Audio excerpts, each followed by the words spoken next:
Okay, ladies and germs, Conor here from C-Dubs Media, back with another video. Today we're looking at the Oppo Reno8 Lite 5G. Bit of a mouthful, but another great little phone here from Oppo. And today we're testing out Oppo's claims, like I did with the Oppo Find X5 Pro. Now before I get started, make sure you tell YouTube that I'm here to stay by hitting the like button, the subscribe button, and the share button. That would be much appreciated.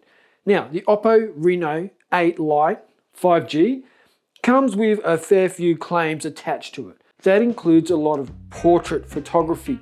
Oppo's claim is life in portrait, okay? So Reno8 Lite 5G features a 64 megapixel high-res main camera. Then we have a 2 megapixel macro camera that works at 4 centimeters and a 2 megapixel depth sensor. And then on the front, we have a 16 megapixel camera as well, alongside a series of impressive imaging features, such as bokeh flare portrait.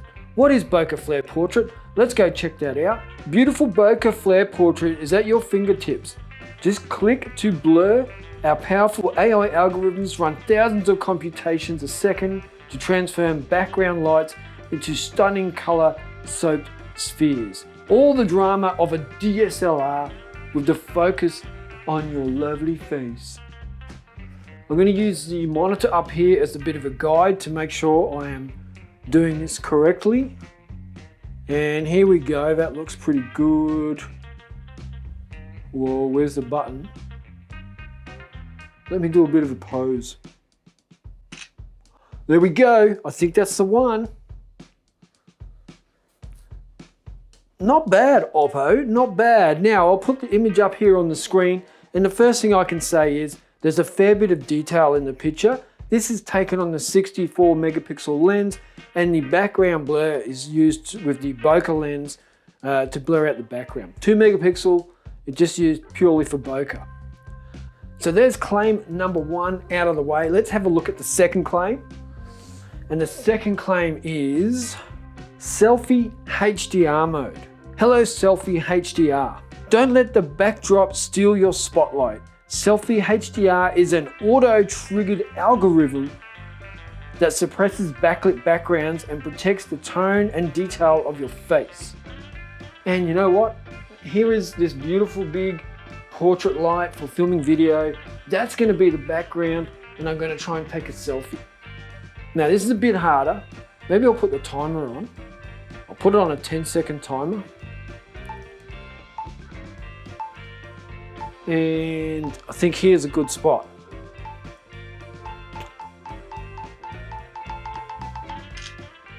Is the claim real? Let's check it out. Not bad, it is definitely blown out, but this is a massive light and it still gets me in reasonably well. Now I don't think you're gonna have too many lights around this bright. As you can see, that is pretty damn bright and it has definitely preserved it. Here we go, bokeh flare portrait.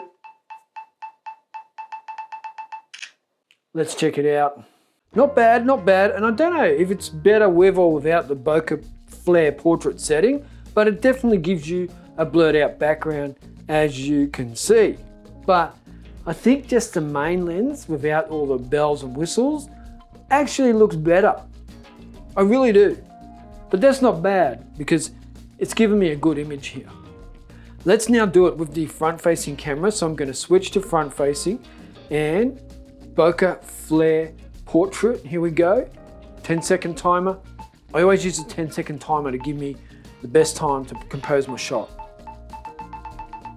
And it works pretty well on the front facing camera as well. That's pretty good. Next one.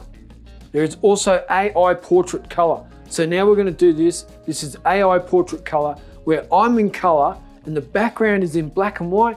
How does it do that? It's already doing it. I don't understand. It's doing it in video as I'm doing this. My hand's black and white, now it's color. Hang on, I've got to do my modeling.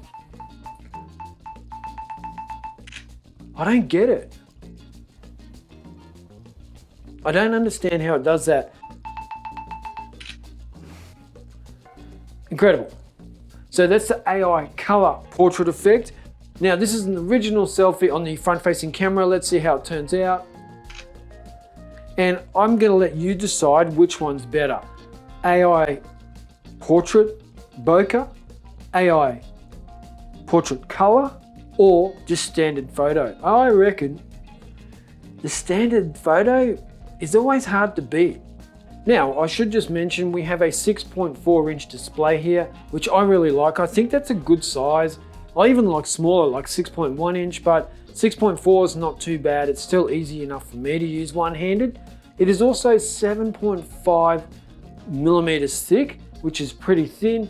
And they also have these special lights behind the camera lenses that light up when you're charging or when you're taking a call. Sort of thing we're seeing the Nothing phone from Carl Pei is bringing to his phone. The Nothing phone is already here in some of the Oppo phones. So interesting little concept being brought to the future here by Oppo. And there is two colors. It's this black and then it's a rainbow spectrum.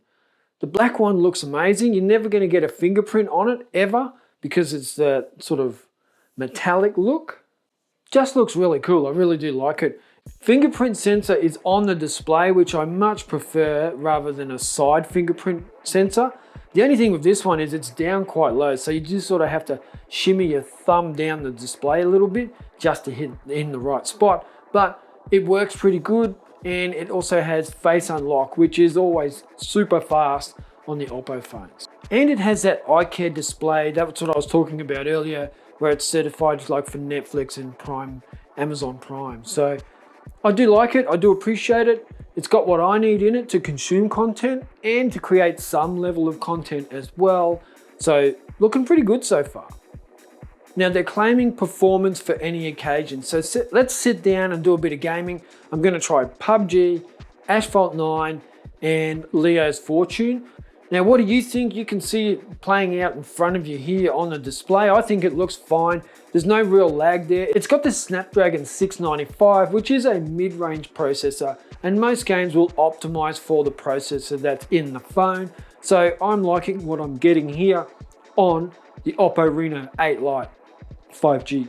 Now we are talking 100% charged in 63 minutes, and I can safely say that I'm pretty much getting that. Look, it's really hard for me to run a phone down to zero before anxiety kicks in and I put it on charge, but it definitely charges really quickly.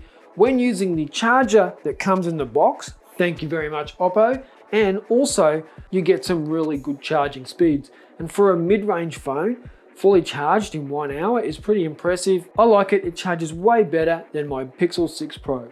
Now it also comes with 8 GB of RAM and 128 GB of storage, which I think works in well with the ColorOS version 12.1, the Snapdragon. You get a good balance of power management and performance. I'm really enjoying using this phone. If this was the phone that I could afford, I can't say I'd be too disappointed in it. It's just a bit of an all-rounder. Now there are some other claims here that I'm not going to test, and that is the durability of this device. It's pretty durable. And let's go through some more of the things that Oppo are claiming with this durability.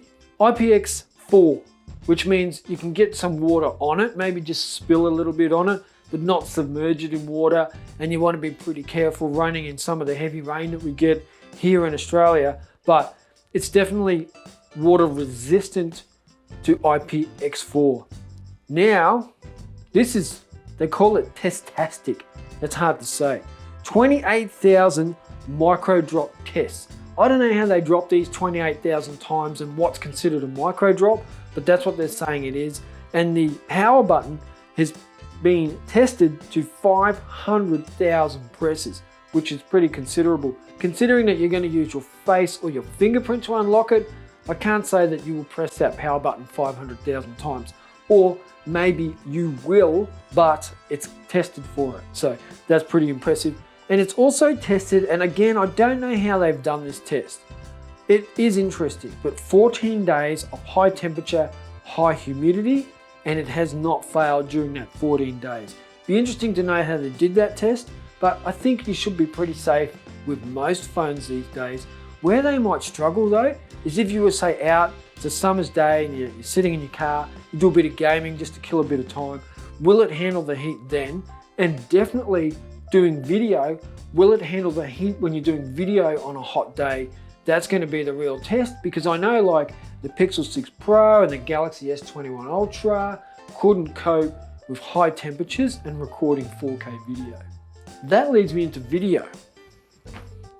On the Oppo Reno8 Lite, we do not have 4K video. We have 1080p and 720p, and that's it. You don't get any 4K. But the image is good enough. Here are some images from me just walking around, just filming during my lunch break. You can definitely see that it's doing what it needs to do. You're not going to make any Spielberg spectacular movies with this phone, but you're going to get enough to share on content and save those videos for the family or whatever you might need it for, around the house, on holiday, that sort of thing. But it's not a mirrorless camera or a DSLR. It is definitely a phone camera and should be treated accordingly. Now we're talking ColorOS version 12.1 out of the box, and I'm just going to scroll up to date official version. What have I got here? ColorOS 12, Android 11 with May 2022 security update, and we're just at the end of June at time of filming, but there is always updates just around the corner. If there has been an update since I filmed this section, I'll put the notes in the comments down below, but that's not bad. Mid-range phone, current security update, almost, and Android 11, but ColorOS version 12. So what do we have here? We have a mid-range device that is geared up to mid-range performance, mid-range camera specs, mid-range battery life, mid-range all around. Sometimes you just want something that works, that is durable, that is going to last and gets the job done. And I think we do have that here with the Oppo Reno8 Lite 5G. My biggest complaint, I really think, comes down to the video. It's just that 1080p front and back. You don't get any bells and whistles when it comes to video. You do with the photography when it comes to portraits. It's really aimed at portrait photography, and you will get some fun results with that for sharing on your socials. You really will. If you just like taking the occasional photo with your phone, then scrolling emails or socials, that sort of thing, watching a bit of content on Netflix or YouTube or Amazon Prime, this is going to get the job done. I definitely don't think it's an underperformer. I think it's an overperformer. I'd really like to see Oppo become more and more part of market share. And you know, the other day I was talking to someone on the phone at work, and they'd just gone out and bought a new phone. I said, mate, just out of interest, what phone did you get? And he said, I just bought an Oppo phone. He said the young kids in his family, they all want iPhones, but they can't afford them. So they've gone with Oppo because they offer the most bang for buck for their small to medium sized family, where, you know, everyone needs a phone and not everyone can afford iPhones or the Galaxy S21 Ultras or even the Oppo Find X5 Pro, but they can't afford things like the Oppo Reno8 Lite 5G.